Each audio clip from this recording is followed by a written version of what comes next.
The bitter cold struck Katherine Cole's face like 1,000 needles as her horse stumbled on the ice-slicked riverbank, throwing her sideways into the churning waters of the Colorado River, just outside Oatman, Arizona, in February of 1884.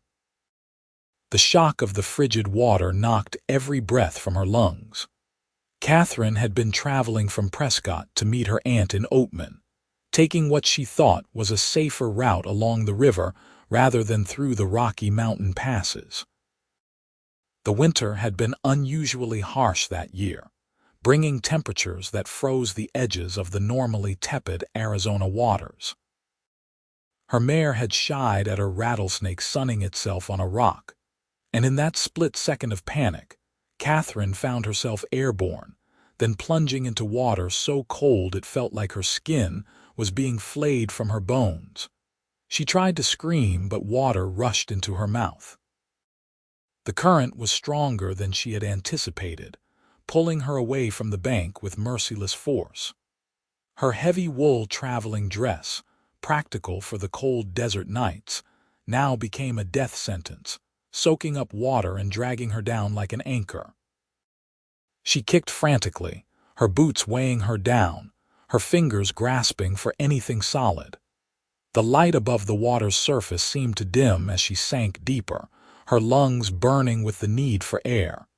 Katherine's vision began to blur at the edges. This could not be how her story ended. She was only 22 years old, with so much life ahead of her. She had dreams of opening her own millinery shop in Oatman, of building something of her own rather than living under her father's oppressive thumb back in Prescott. The water closed over her head completely, and she felt herself going under for what she was certain would be the final time. Then, through the distorted underwater world, she saw a dark shape cutting through the water toward her. Strong hands gripped her arms, and suddenly she was being pulled upward with tremendous force. Her head broke the surface and she gasped, choking and sputtering, barely conscious enough to understand she was being rescued. Ethan Turner had been watering his horse downstream when he heard the splash and the horse's frightened whinny. His instincts, honed from years of ranch work and military service, kicked in immediately. He did not hesitate, did not stop to remove his boots or his heavy coat. He simply ran toward the sound and dove into the icy water without a second thought. The cold hit him like a physical blow, but Ethan had grown up swimming in mountain streams and knew how to control his breathing even in shock. He spotted the woman immediately, her dark green dress billowing around her as she sank beneath the surface. He was a strong swimmer, his arms cutting through the water with powerful strokes. When he reached her, he could see her eyes were starting to roll back, her struggles growing weaker. Ethan hooked his arm around her chest from behind, the way he had been taught during his cavalry days when they practiced water rescues for river crossings. He kicked hard, fighting against the current and the weight of both their soaked clothing. His muscles screamed in protest, his own body beginning to feel the dangerous effects of the cold water, but he refused to let go. The bank seemed impossibly far away, but Ethan focused on each stroke, each kick, pulling them both toward safety. His boots finally scraped against the rocky bottom, and he hauled them both up onto the shore, dragging the woman's limp body onto the dry ground. She was not breathing. Ethan had seen men drown before, during a river crossing gone wrong when he was stationed at Fort Whipple. He knew he had only moments to act. He rolled Katherine onto her side and struck her back firmly between the shoulder blades. She coughed, and water gushed from her mouth. He struck again, and she gasped, her body convulsing as she tried to expel the river water from her lungs. "That's it, breathe," Ethan commanded, his voice rough but steady. "Come on now, you are not dying on me today." Katherine coughed and gasped, her whole body shaking violently from the cold and the trauma. Her eyes fluttered open, unfocused and filled with terror. "You are safe now," Ethan told her, though he knew they were far from safe. They were both soaking wet in near-freezing temperatures, and hypothermia would kill them just as surely as drowning if he did not act fast. "Can you hear me? I need you to stay with me." Katherine nodded weakly, her teeth chattering so hard she could not speak. Ethan looked around quickly, assessing their situation. His horse was ground-tied about 50 yards away, and he could see the woman's mare had stopped further up the bank, reins trailing. His saddlebags held dry clothes and a bedroll, but they needed fire and shelter immediately. "I am going to pick you up now," Ethan said, sliding his arms beneath her. Katherine was too weak to protest. He lifted her easily despite his own exhaustion and carried her toward his horse. Every step was an effort. His legs felt like lead, and his own body was beginning to shake from the cold. Ethan's mind raced through options. Oatman was still 3 miles away, too far in their condition. But he knew these lands well from his years working cattle in the area. There was an abandoned mining shack about half a mile north, built during the brief gold rush that had preceded Oatman's establishment. It would have to do. He managed to get Katherine onto his horse, holding her in front of him as he mounted. She slumped against him, barely conscious. Ethan wrapped his arms around her to keep her steady and urged his gelding into a controlled trot. Every jolt sent shivers through both of them, but speed was essential now. The mining shack appeared through the desert scrub exactly where Ethan remembered it. The structure was rough, built from weathered wood and rock, but it had a roof and 4 walls. Most importantly, someone had left a small supply of firewood stacked against the interior wall. Ethan sent up a silent prayer of thanks for small mercies. He dismounted and pulled Katherine down, carrying her inside. The shack was barely warmer than outside, but at least it blocked the wind. He laid her on the dirt floor and immediately set about building a fire in the old stone hearth. His fingers were clumsy with cold, making the task frustratingly difficult, but his experience won out. Within minutes, he had flames licking at dried mesquite branches.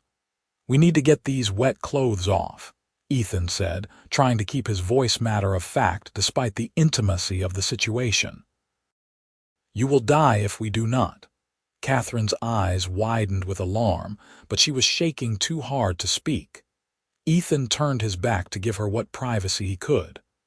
"I have dry clothes in my saddlebags. They will be too big for you, but they are better than what you have on."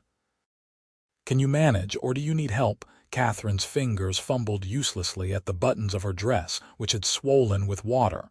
She could not make them work. Tears of frustration and fear rolled down her cheeks. "I cannot," she whispered through chattering teeth. "I cannot feel my hands." Ethan muttered a curse under his breath and retrieved his saddlebags. He pulled out a spare shirt and his extra pair of long johns, then brought them to her. "I am going to help you, but I will be as respectful as possible. We do not have time for modesty right now. Do you understand?" Katherine nodded, too cold and too frightened to care any more. Ethan worked quickly and efficiently, keeping his eyes averted as much as possible while he helped her out of the sodden dress, the layers of petticoats, the corset that had probably contributed to her near drowning. He wrapped a dry blanket around her first, then helped her pull on his clothes underneath its cover. His shirt hung on her like a tent, the long johns bunching around her ankles, but they were dry and that was all that mattered. Once Katherine was changed, Ethan stripped off his own wet clothes, his back still turned to her. He changed quickly into his only remaining dry clothing and then spread their wet things near the fire. He added more wood to the flames, building up the heat. Katherine huddled near the fire, wrapped in blankets, her body still racked with violent shivers. Ethan crouched beside her, studying her face with concern. Her lips still had a bluish tint and her skin was far too pale. "What is your name?" he asked, partly to assess her mental state, partly because he needed to know. Katherine," she managed. "Katherine Cole. I am Ethan Turner. You gave me quite a scare, Miss Cole." Despite everything, Katherine felt a weak laugh bubble up. "I gave myself quite a scare too, Mr. Turner." "Thank you. You saved my life." "The day is not over yet," Ethan said grimly. "We need to get your body temperature back up. The fire will help, but it is not enough on its own. I have seen men die from the cold even after getting to shelter." Catherine's eyes met his, and for the first time, she really looked at her rescuer. He was perhaps 25 or 26, with dark brown hair plastered to his head from the water, strong features, and intense gray eyes that seemed to assess everything around him with the wariness of someone who had seen trouble. There was a scar along his jawline, and his hands were work-roughened and strong. He looked like a man who had lived hard but honestly. "What do we do?" Katherine asked. Ethan hesitated, clearly uncomfortable. "The fastest way to warm someone up is shared body heat." "But I know that is not proper, and I do not want you to think I am taking advantage." Katherine understood immediately what he was suggesting. Under any other circumstances, the very idea would have been scandalous. But she could feel how weak her body was, how the shivering seemed to be getting worse rather than better despite the fire. She was a practical woman, raised on a ranch before her mother died and her father moved them to town. She knew survival sometimes required setting aside propriety. "I trust you," Katherine said simply. "You dove into freezing water to save a stranger. I think that speaks well of your character, Mr. Turner." Ethan nodded, respect flickering in his eyes. He arranged the blankets near the fire and lay down, then held one side open. Katherine lay down beside him, and he wrapped the blankets around them both, pulling her close. The heat from his body was immediate and remarkable. Katherine pressed against him, too cold to feel embarrassed. They lay there in silence for a long time, listening to the crackle of the fire and the wind whistling through gaps in the shack's walls. Gradually, Katherine felt warmth seeping back into her body. The violent shivering began to ease into occasional tremors. "Where were you headed?" Ethan asked quietly. "Oatman. My aunt runs a boarding house there. She has been asking me to come help her with the business. I finally decided to take her up on the offer. I wanted to get away from Prescott, start fresh somewhere new." Katherine paused. "Where were you headed?" "Oatman as well, actually. I have a small ranch about 5 miles outside town. Was checking on some cattle in the southern pastures. Lucky for you, I suppose." "Very lucky for me," Katherine agreed softly. "I thought I was going to die. The water was so cold and I could not seem to make my body work right. Everything felt heavy and slow. That is what cold water does. Steals the strength right out of you. You did well to keep fighting as long as you did. Some people panic and make it worse." Katherine was quiet for a moment. "I did panic. I just tried not to show it." Ethan's chest moved with what might have been a quiet laugh. "Well, you did a good job hiding it then." As the warmth returned, Katherine became more aware of the intimacy of their position, of the solid strength of the man holding her. It was strange how comfortable she felt with him, given that they had met less than an hour ago under the most dramatic circumstances imaginable. But there was something steady about Ethan Turner, something that made her feel safe in a way she had not felt in a long time. "Tell me about your ranch," Katherine said, wanting to hear his voice to keep the connection between them going. "It is not much yet. Just a small operation, about 100 acres. I raise cattle mostly, some horses. Been working on it for 3 years now since I left the cavalry. It is hard work, but it is mine. I like being my own boss, answering to nobody but myself and the land." "You were in the cavalry." 4 years. Stationed at Fort Whipple, then Fort Apache, saw some action against raiders, did a lot of patrol work. It was good experience, but I got tired of taking orders from men who did not know the land as well as I did. Saved my pay and bought the land when I mustered out. Katherine heard the pride in his voice and smiled. It sounds wonderful, being your own boss, I mean. That is what I hope to do eventually. My aunt's boarding house is just a start. I want to open a hat shop. I am good with my hands, good at sewing and design. In Prescott, I made hats for some of the wealthier ladies, but always under another woman's shop name. I want something of my own. That is ambitious. I respect that. They talked as the afternoon stretched into evening, sharing stories about their lives. Ethan learned that Katherine's mother had died when she was 15, leaving her to care for her father and 3 younger brothers. Her father had eventually remarried, and Katherine's stepmother had made it clear there was no longer room for a grown stepdaughter in the house. The situation had become increasingly tense until Katherine's aunt's offer provided a welcome escape. Katherine learned that Ethan had grown up on a ranch in Texas, the eldest of 5 children. His father had died in the war, and at 17, Ethan had left home to make his own way so there would be more resources for his younger siblings. He had worked as a ranch hand, then joined the cavalry, sending most of his pay home until his mother remarried and his sisters married well.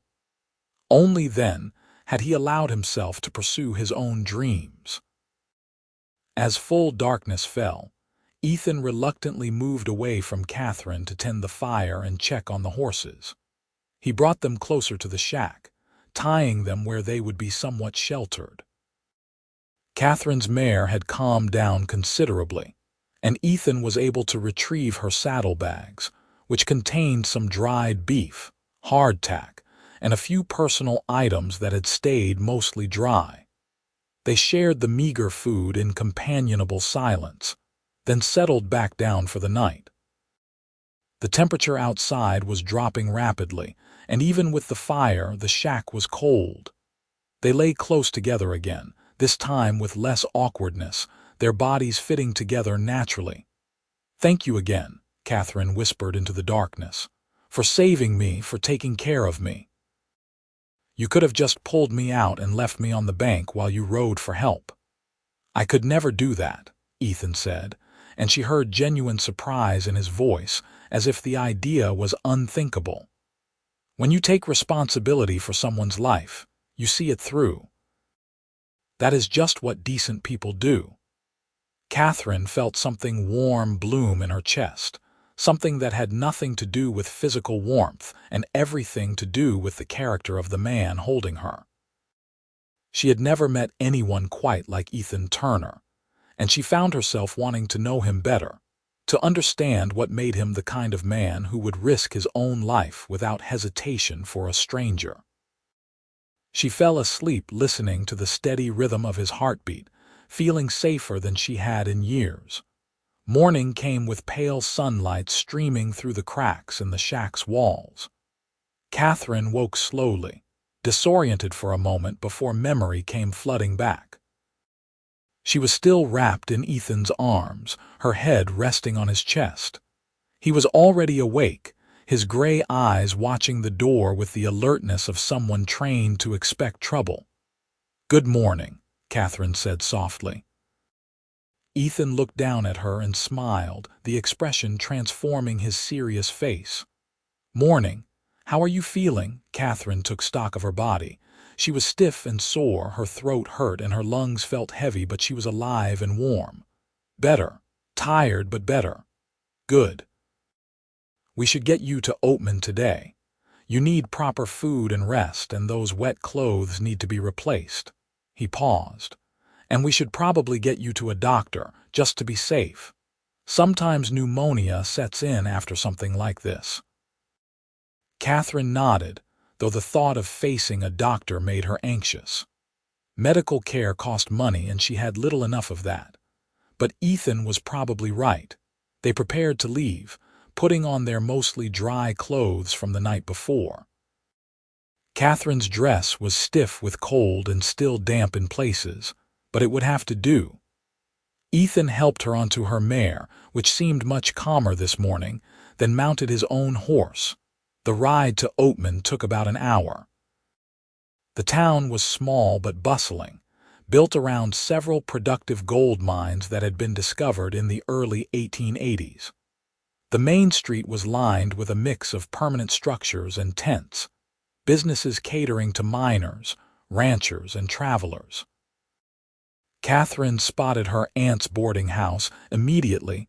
It was one of the larger buildings, a two-story structure with a painted sign reading Cole House.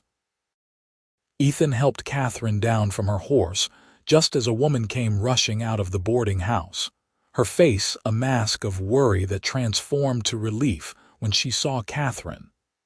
"Katherine, oh thank heavens, when your horse came back without you yesterday evening, I thought the worst had happened." The woman, who could only be Katherine's Aunt Margaret, pulled her niece into a fierce embrace. "What on earth happened to you? And who is this gentleman?" Katherine explained the events of the previous day while her aunt ushered them both inside. Margaret Cole was a handsome woman in her early 40s, with the same dark hair and strong features as Katherine. She was clearly a woman of action, immediately ordering hot baths, hot food, and sending one of her boarders to fetch the doctor. Ethan tried to excuse himself, saying he needed to get home to his ranch, but Margaret would not hear of it. "Mr. Turner, you saved my niece's life. The least I can do is offer you a hot meal and a chance to warm up properly. Besides, I have questions about how to care for Katherine, and you seem to know what you are talking about." The doctor, a gruff but competent man named William Sanders, examined Katherine thoroughly. He confirmed that she was lucky to be alive, and even luckier to have been cared for so well immediately after the incident. He prescribed rest, hot liquids, and vigilance for any signs of lung infection. If she developed a fever or began coughing severely, she was to send for him immediately. After the examination, Katherine came downstairs to find Ethan still there, sitting at the large kitchen table with a cup of coffee. He had cleaned up and looked much more put together than he had in the mining shack. Her aunt was plying him with questions about his ranch, his background, and his prospects, questions that would have seemed intrusive if not for the genuine warmth in her voice. Katherine felt her cheeks warm as she realized her aunt was assessing Ethan as potential courting material. "Aunt Margaret, leave the poor man alone. He has done more than enough for us already."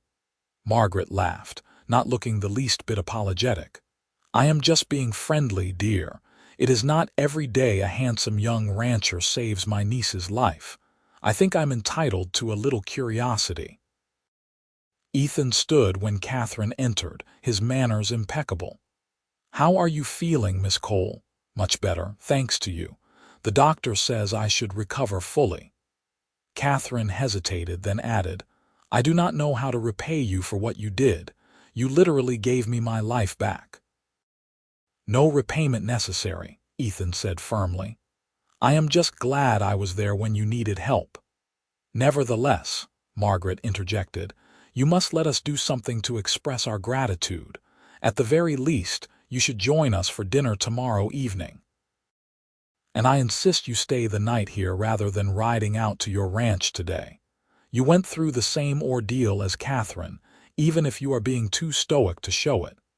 Ethan looked like he might protest, but Katherine added her voice to her aunt's. "Please, Mr. Turner. It would make me feel better knowing you are taking care of yourself too." Something in Katherine's earnest expression seemed to decide him. "All right. Thank you, Miss Cole. I will stay tonight and would be honored to join you for dinner tomorrow." That night, as Katherine lay in a real bed for the first time in days, she found her thoughts returning again and again to Ethan Turner. She replayed every moment of their time together, from the terror of drowning to the unexpected intimacy of sharing warmth in the mining shack. She remembered the sound of his voice, the strength of his arms, the steadiness in his eyes. Katherine had been courted before, back in Prescott. There had been a banker's son who had taken her to church socials, and a merchant who had sent her flowers. But she had never felt this pull, this magnetic sense of connection with anyone. It frightened her a little, how much she wanted to see Ethan again, how much she hoped that yesterday had been the beginning of something rather than a dramatic but singular event in her life. The next day, Katherine rested as ordered, but she also helped her aunt with light tasks around the boarding house. Margaret ran a tight ship, keeping 8 rooms for boarders plus maintaining a dining room where she served meals to both residents and paying customers. It was clear she had built a successful business through hard work and shrewd management. "So," Margaret said casually as they folded linens together, "Ethan Turner seems like a good man." Katherine felt her cheeks warm. He is very brave and kind." "And handsome," Margaret added with a sly smile. "And from what I hear around town, he has a good reputation. Works hard, pays his bills, does not drink to excess or cause trouble. That is rare enough in a mining town. Aunt Margaret, please do not start matchmaking. The man saved my life." "That does not mean he has any romantic interest in me." "Did not he?" Margaret raised an eyebrow. "Because from what you told me, he spent the entire night holding you to keep you warm, and I saw the way he looked at you yesterday. That was not the look of a man who was just doing his duty." Katherine wanted to protest, but the truth was she had been wondering the same thing. There had been moments in the mining shack when she caught Ethan watching her with an expression that seemed like more than simple concern. But maybe she was just reading into things, seeing what she wanted to see. Ethan arrived for dinner precisely on time, wearing clean clothes and carrying a bouquet of winter wildflowers that must have taken some effort to find. He presented them to Margaret with polite thanks for her hospitality, but his eyes sought out Katherine immediately. "You look much better, Miss Cole," he said, and the warmth in his voice made Katherine's heart skip. "I feel much better. Please call me Katherine. I think after everything we have been through, we can dispense with excessive formality." "Only if you call me Ethan." Dinner was a lively affair.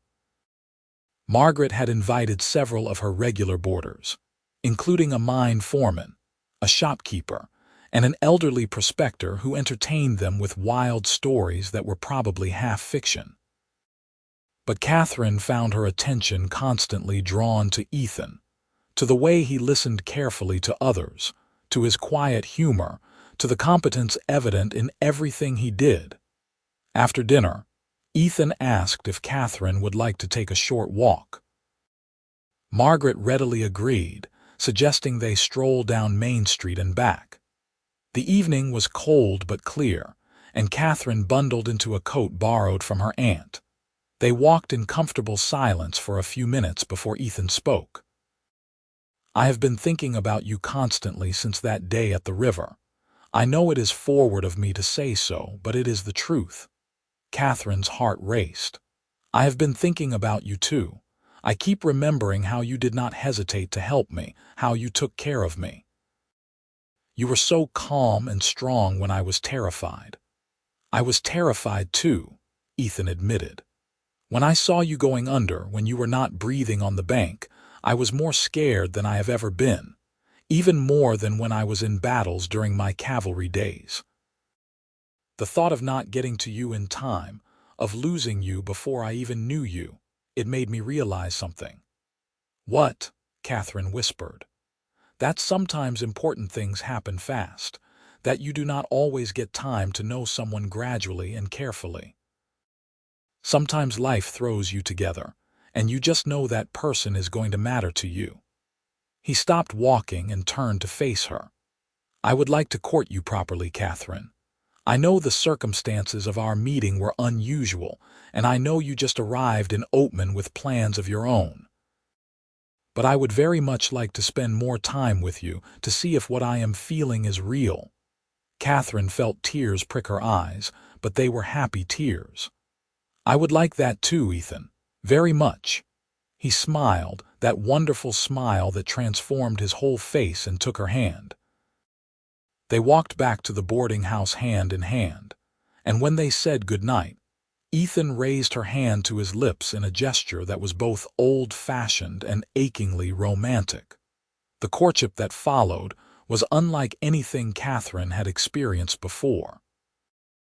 Ethan came to town twice a week without fail, bringing small gifts: a pretty stone he had found on his land, fresh eggs from his chickens, once a beautifully tooled leather journal when he learned she liked to sketch hat designs.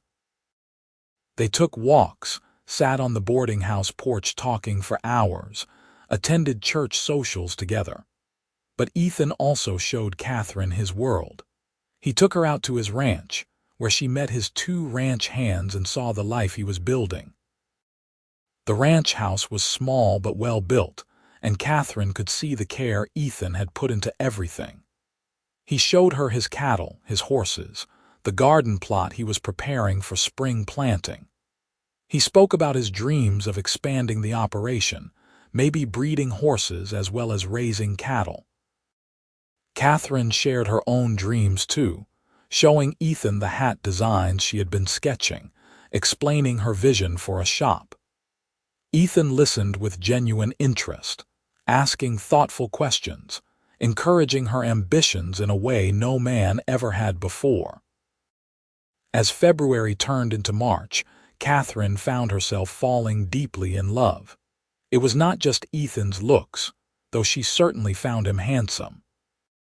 It was everything about him: his integrity, his work ethic, his dry sense of humor, the way he treated everyone with respect regardless of their station. It was the way he listened to her opinions as if they mattered, the way he never tried to diminish her dreams or redirect her toward more appropriate feminine pursuits. Margaret watched the courtship with approval, but she also warned Katherine to take her time. "I can see you are in love, dear, and I think he is a good man.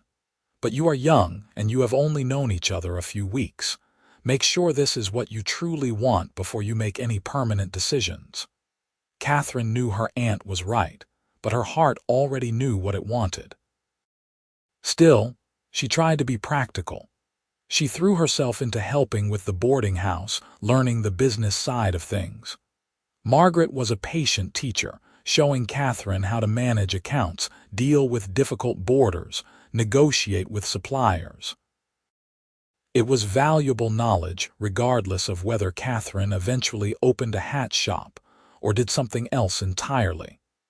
One evening in late March, Ethan arrived with an unusually serious expression. He asked if he could speak with Katherine privately, and they walked to a small park at the edge of town where miners had built a gazebo. "I need to tell you something," Ethan said, his voice tense. "About my time in the cavalry." Katherine waited, sensing this was important. "When I was stationed at Fort Apache, my unit participated in several campaigns against Apache raiders. We did what we were ordered to do, but I saw things, participated in things, that I am not proud of. There was a village raid where women and children were caught in the crossfire. I did not shoot any of them myself, but I was there. I followed orders when maybe I should have questioned them." He looked at Katherine, his gray eyes filled with old pain. "I left the cavalry partly because I wanted my own land, but also because I could not reconcile what we were doing with what I believed was right. The people we were fighting, they were protecting their own lands, their own families. We called them savages, but we were the ones invading their territory." Katherine took his hand, understanding what this confession cost him. "Thank you for telling me. I know that was not easy. I needed you to know who I really am, what I have done. If that changes how you feel about me, I will understand." "It does not change how I feel," Katherine said firmly. You were young, following orders in a situation where questioning authority could have gotten you killed. What matters is that you recognized the wrong, that you regretted it, that you made different choices when you could. That shows character, Ethan. The relief on his face was palpable. He pulled her close, holding her tightly.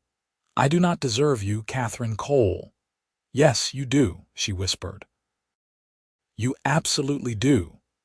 By April, Oatman was warming up, the desert spring bringing wildflowers and warm breezes. Katherine had been in town for 2 months, and she felt more at home than she ever had in Prescott. Margaret was not just an aunt, but had become a true friend and mentor. The business of the boarding house was thriving, and Katherine had even started taking orders for custom hats from some of the town's wealthier residents. Ethan had become a constant in her life, someone she saw at least 3 times a week. They had fallen into comfortable patterns: Sunday church followed by dinner with Margaret, Wednesday afternoon walks, Saturday evening dances when there were any in town. But they also had their private moments, stolen kisses on the boarding house porch, quiet conversations about their dreams and fears. It was during one of these quiet moments that Ethan told Katherine he loved her. They were sitting by the river, upstream from where Katherine had fallen in, at a calm spot where the water ran clear and shallow. I love you, Katherine, Ethan said, the words simple but weighted with emotion. I think I have loved you since that first day, when you looked up at me from the riverbank with those terrified eyes, and I knew I would do anything to keep you safe. But now I know you, the real you, and I love all of you. Your ambition, your kindness, your strength. You are unlike any woman I have ever met. Katherine felt tears streaming down her face. I love you too, Ethan. So much it scares me sometimes. I never knew I could feel this way about anyone. He kissed her then, a kiss full of promise and passion and barely restrained longing. When they finally pulled apart, both breathless, Ethan rested his forehead against hers. I want to marry you, he said. I know we have not been courting long, and I know you have your own plans and dreams, but I want to build a life with you, Katherine. I want to wake up next to you every morning and fall asleep holding you every night. I want to help you open that hat shop and watch you succeed. I want to build a family with you. Will you marry me? Katherine did not need to think about her answer. She had known for weeks that this was what she wanted, who she wanted. Yes, she said, laughing and crying at the same time. Yes, Ethan, I will marry you. They decided to marry in early May, giving them a few weeks to prepare but not waiting so long that the summer heat became unbearable. Margaret threw herself into wedding preparations with enthusiasm, and the whole boarding house became involved. The other boarders contributed in various ways. The mine foreman donated money for the wedding supper. The shopkeeper offered to supply flowers. The prospector played violin and volunteered his services for the ceremony. Katherine sewed her own wedding dress, a simple but elegant design in cream-colored silk that Margaret helped her order from San Francisco. She also made herself a beautiful hat, one of her finest creations, decorated with silk flowers and cream ribbon. Ethan spent those weeks finishing preparations on the ranch house. He added a room specifically for Katherine to use as a workspace for her hat making, with good light and plenty of storage for materials.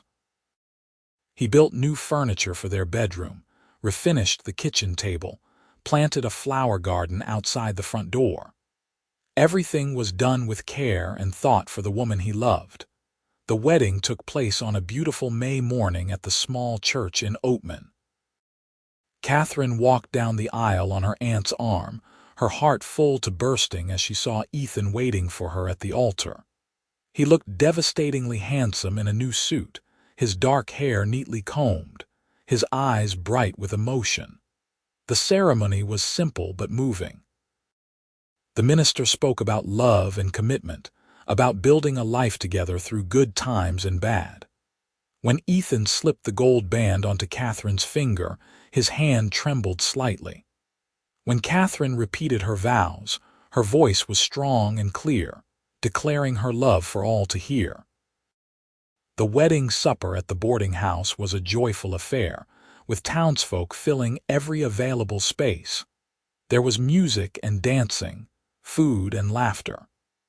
Katherine danced with her new husband, feeling like she was floating, unable to believe that this wonderful man was now hers forever. As the sun began to set, Ethan and Katherine said their goodbyes and rode out to the ranch together. Ethan had brought a small wagon so Katherine's few possessions and wedding gifts could be transported comfortably. The ride was peaceful, the desert air cooling as evening approached. When they arrived at the ranch house, Ethan lifted Katherine down from the wagon and then, in a move that made her laugh with surprise, lifted her into his arms and carried her across the threshold. "Welcome home, Mrs. Turner," he said, kissing her softly. "Home," Katherine repeated, and the word had never sounded so sweet. Their wedding night was tender and passionate, a natural extension of the love they had been building for months. Ethan was gentle with Katherine, patient and caring, making sure she felt cherished and safe. They lay awake long into the night afterward, talking and laughing, marveling at the fact that they were actually married, that this was just the beginning of their life together. The first months of marriage were an adjustment, as all marriages are, but Katherine and Ethan navigated the challenges together. Katherine learned the rhythms of ranch life, getting up early to make breakfast for Ethan and his ranch hands, managing the household, caring for the chickens and the large garden they planted together. It was hard work, but Katherine found satisfaction in it. She also continued her hat making, turning the room Ethan had built into a proper workshop. Word spread about her skill, and soon she had orders coming in from as far as Prescott and even Phoenix. The extra income was welcome, but more than that, Katherine loved having something of her own, a creative outlet that used her talents. Ethan supported her work fully, never suggesting she should give it up in favor of more traditional ranch wife duties. He would often sit with her in the evenings while she worked, mending tack or doing paperwork while she sewed, the two of them comfortable in each other's presence. By August, Katherine realized she was pregnant. The discovery filled her with a complicated mix of emotions, joy and excitement, but also fear. She thought about how quickly her life had changed since that day she fell into the icy river. In just 6 months, she had met Ethan, fallen in love, married, and now was going to become a mother. When she told Ethan, his reaction was pure joy. He lifted her off her feet, spinning her around, laughing with delight. "We are going to have a baby," he kept repeating, as if he could not quite believe it. The pregnancy was relatively easy, despite the summer heat and the physical demands of ranch life. Ethan became even more attentive, constantly worrying that Katherine was doing too much. Margaret visited frequently, bringing advice and supplies, excited about becoming a great aunt.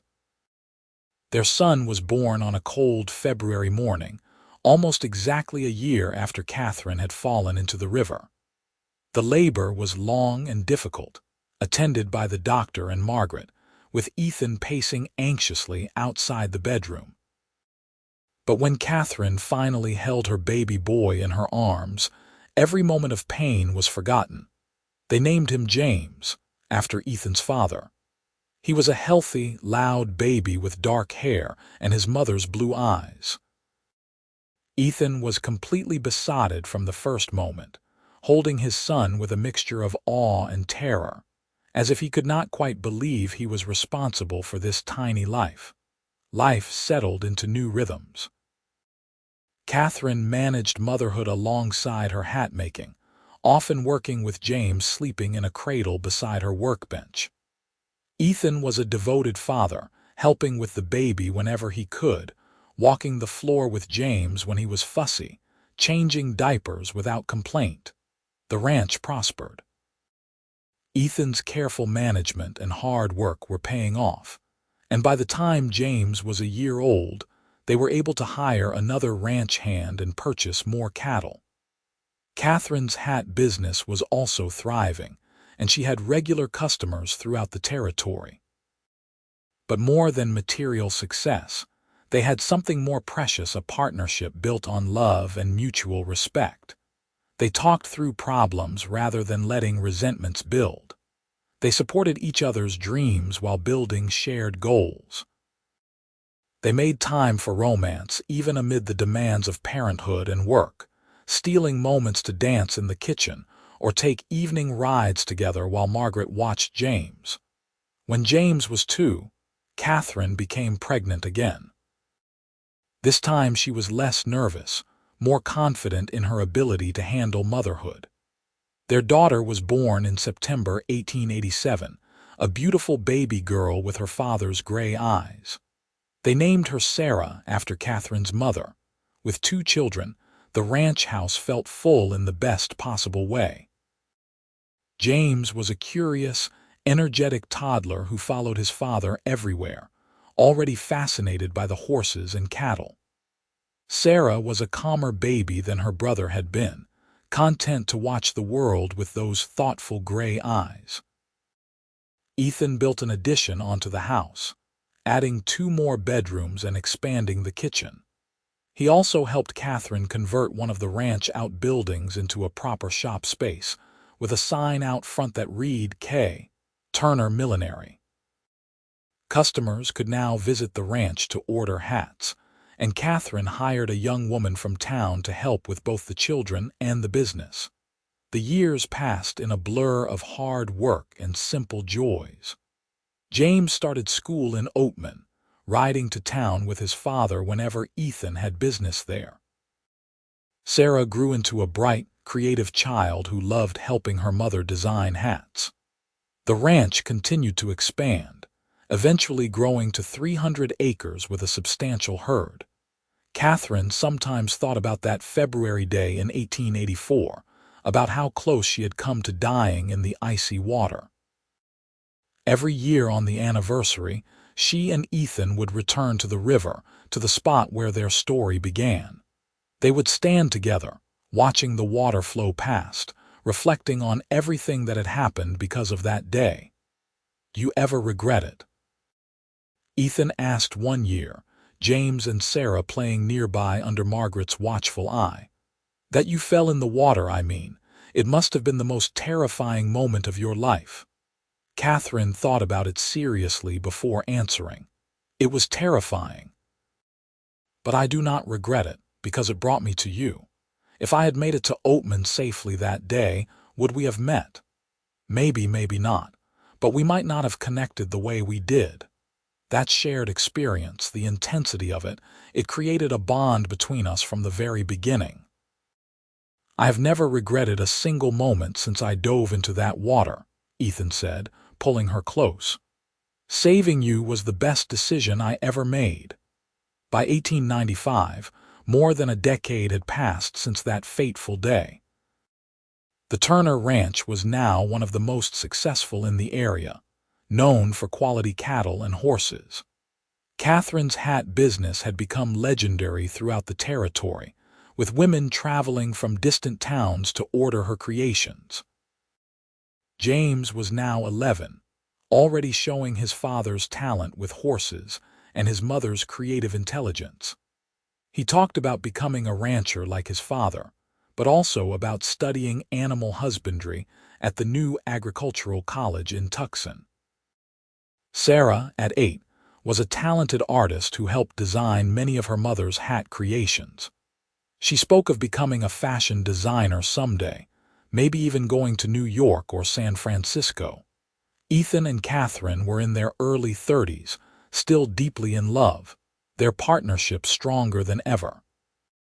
They had weathered droughts and floods, illness and injury, business setbacks and personal challenges. Through it all, they had remained united, remembering the lessons they learned in that mining shack that survival sometimes required setting aside pride and accepting help. That warmth came from connection with another person, that the most important thing was taking care of each other.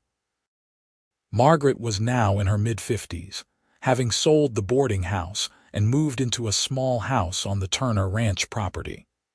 She remained active and sharp, helping with the children and the businesses, a beloved presence in all their lives. One evening, as Ethan and Katherine sat on their porch watching the sunset paint the Arizona sky in shades of orange and purple, Katherine leaned against her husband's shoulder. "Are you happy?" she asked. "More than I ever thought possible," Ethan replied immediately. "When I was in the cavalry, when I was just getting the ranch started, I hoped I might someday have a family, a successful business. But I never imagined anything like this. I never imagined finding someone like you, building something this wonderful." "I feel the same way," Katherine said softly. "Sometimes I think about the girl I was back in Prescott, so desperate to escape, so unsure of what I wanted. I had dreams, but they were vague. I wanted independence, respect, my own business. I got all of that, but I also got so much more. I got you, I got our children, I got a real home." Ethan kissed the top of her head. "Do you remember what I told you that night in the mining shack? That sometimes important things happen fast, that you do not always get time to know someone gradually. I remember. I was right. We barely knew each other when I asked to court you, and we had only been courting a few months when I proposed. By normal standards, we rushed into everything. But it never felt rushed. It felt exactly right." Katherine nodded. "It did. It still does." They sat in comfortable silence, holding hands, watching as stars began to appear in the darkening sky. From inside the house, they could hear James and Sarah laughing at something Margaret had said, the sounds of family and home. "Thank you," Katherine said suddenly. "For what?" "For diving into that river. For not hesitating, for risking your life for a stranger, for being the kind of man who would do that."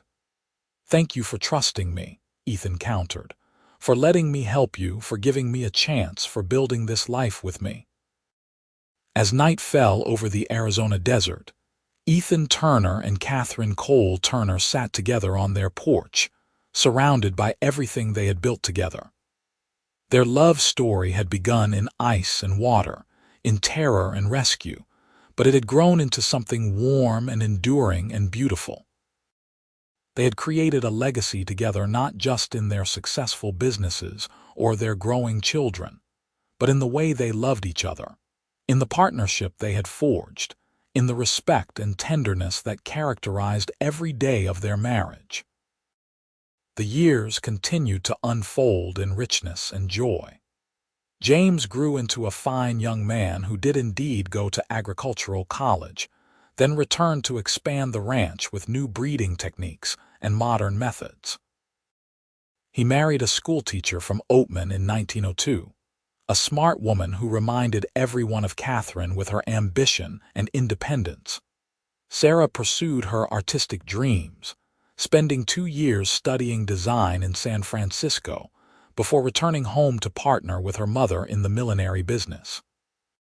She brought new styles and techniques, helping to expand the business beyond hats to include other fashion items. She married a mine engineer in 1904, a thoughtful man who supported her career ambitions. Ethan and Katherine became grandparents in 1903 when James and his wife had a son.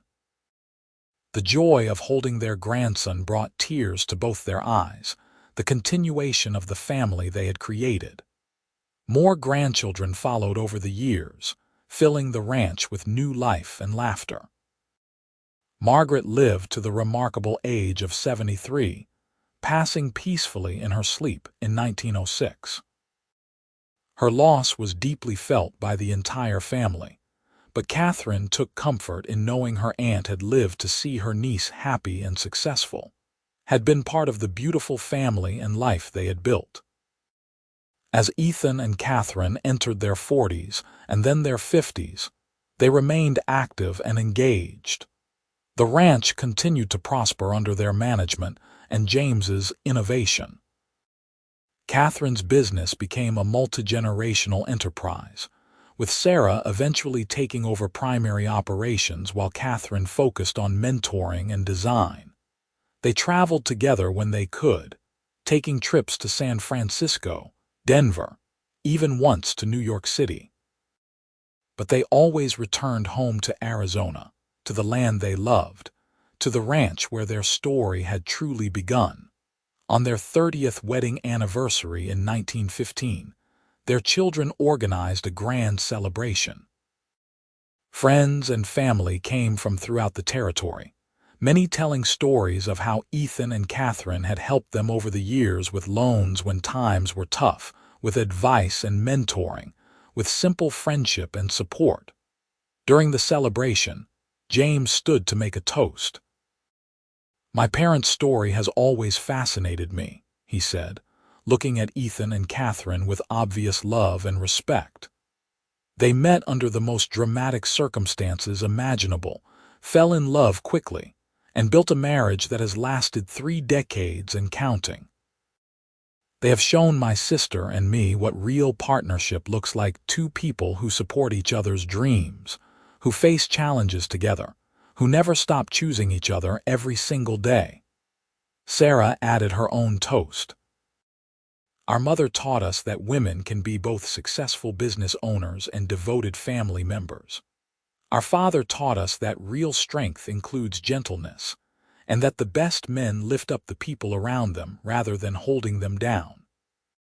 Together, they taught us that love is not just a feeling but a series of actions, choices we make every day." Katherine looked at Ethan through tears of joy, seeing her own emotions reflected in his face. They had built something remarkable together, not just in material terms but in the lives they had touched, the family they had raised, the love they had nurtured for 30 years. As the celebration continued around them, Ethan pulled Katherine close and whispered, "Would you like to take a walk?" They slipped away from the party, walking hand in hand toward the river. It was February again, and while Arizona winters were mild, there was a coolness in the air that reminded them of that day so long ago. They stood at the riverbank, watching the water flow past. The spot had changed over the years. Trees had grown larger, the banks had shifted slightly, but it was still recognizably the place where everything began. 31 years ago today, you fell into this river," Ethan said softly, "and I dove in after you."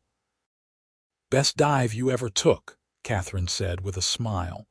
"Best decision I ever made," Ethan agreed. "In that moment, I had no idea I was not just saving your life, I was finding my future.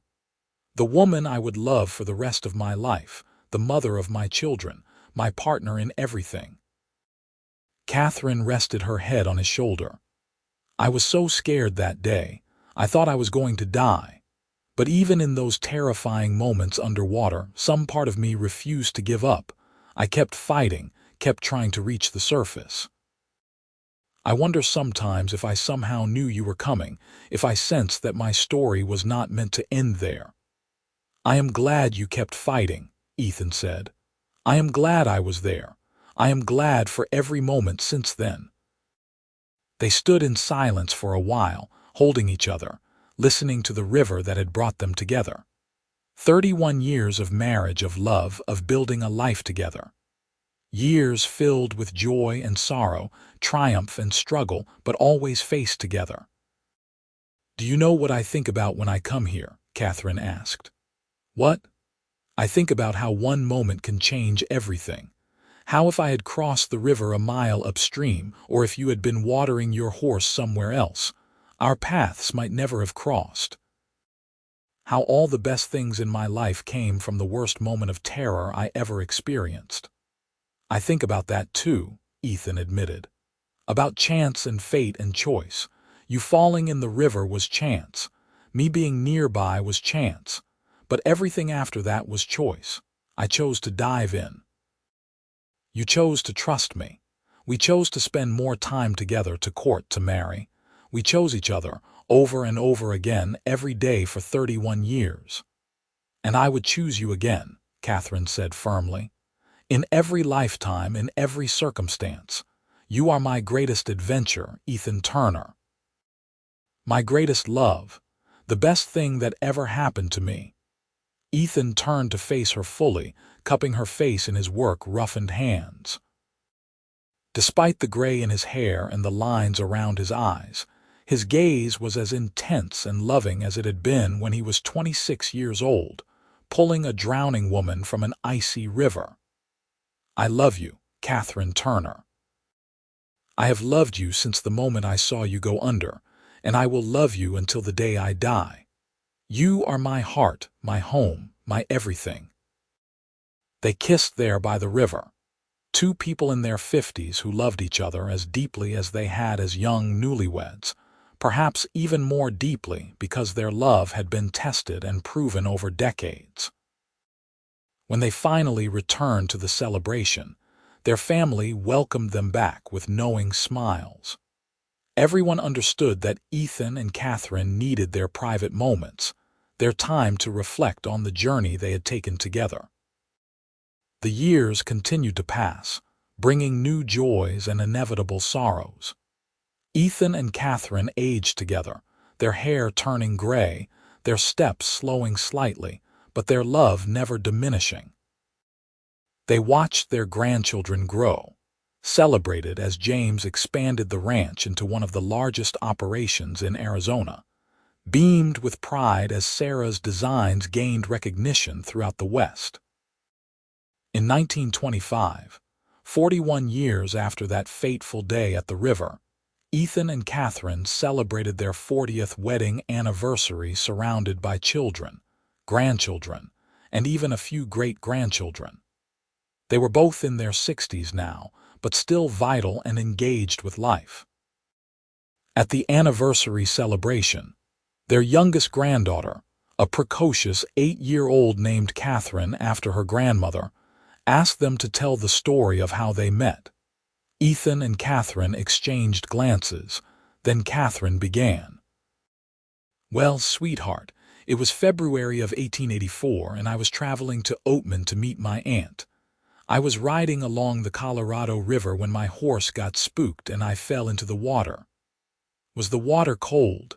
Young Katherine asked, eyes wide. So cold, Katherine confirmed. Cold enough that ice was forming at the edges. I went under and I was so scared, I thought I was going to die. But then Grandpa saved you, the little girl exclaimed, having heard parts of this story before. He did, Katherine smiled at her husband. He dove into that freezing water without even thinking about his own safety, and he pulled me out. He saved my life. Ethan picked up the story. And then I knew I had to get her warm, so I took her to an old mining shack and built a fire. We spent the night there, just talking and getting to know each other, and by morning I knew I had met someone special. Did you get married right away? Young Katherine asked. Not quite, Katherine laughed. We courted for a few months first, but your grandpa knew what he wanted pretty quickly. I did, Ethan confirmed. I asked her to marry me after about 3 months, and she said yes. We got married in May of that year, and we have been together ever since. That is so romantic, the little girl sighed. You fell in the water and found true love. I suppose I did, Katherine agreed, reaching for Ethan's hand. Sometimes the scariest moments lead to the best things. If I had not fallen in that river, I might never have met your grandfather. All of you might not even exist. It is amazing how one moment can change everything. As the celebration continued, Ethan and Katherine sat together, watching their extensive family with deep satisfaction.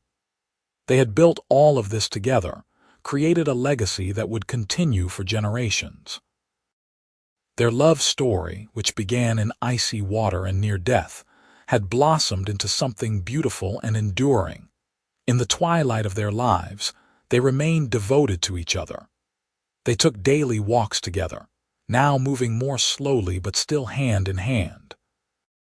They sat on their porch in the evenings, talking about everything and nothing, comfortable in the companionship of a lifetime.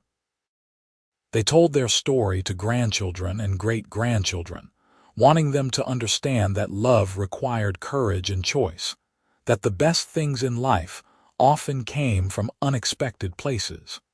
Ethan Turner passed away peacefully in his sleep in 1928, at the age of 70. Katherine was devastated by the loss, but also grateful for the 44 years they had shared. She had loved him every single day, and she knew without doubt that he had loved her just as completely.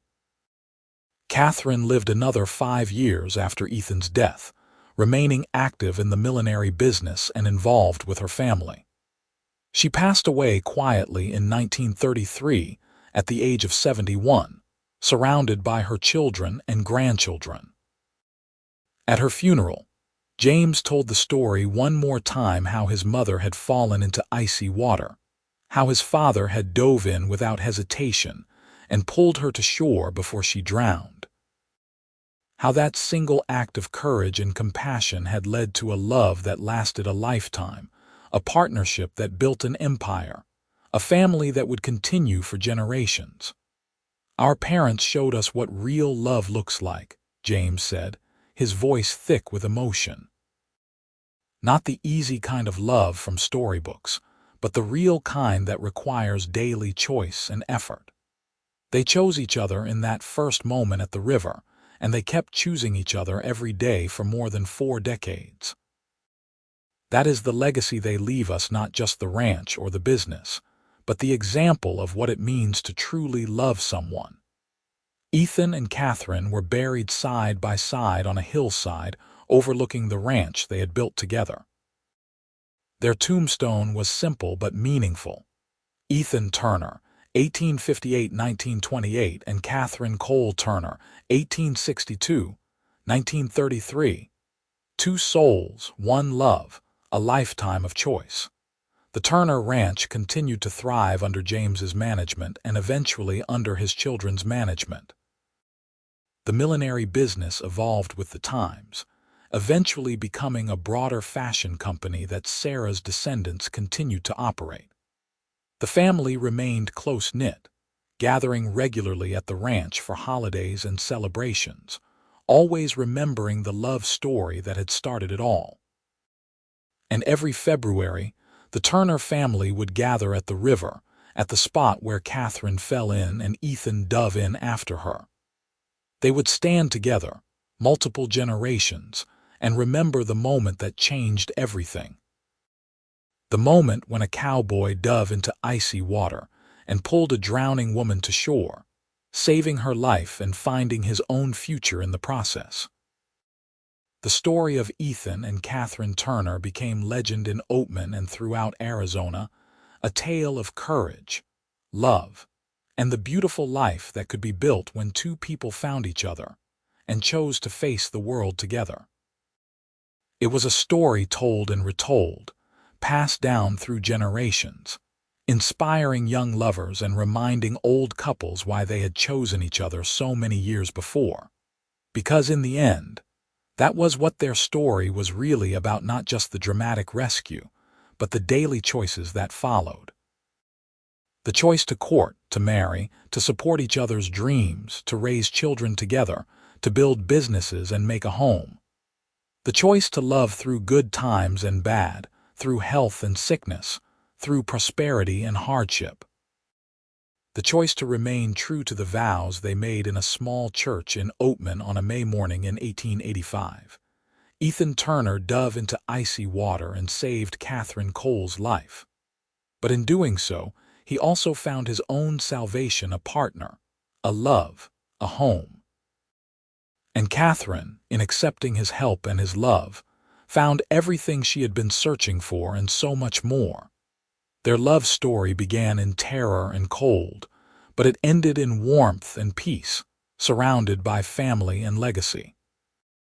It was a story of the Wild West, of courage and survival, but more than anything, It was a story of love, real, enduring, chosen love that lasted a lifetime and beyond.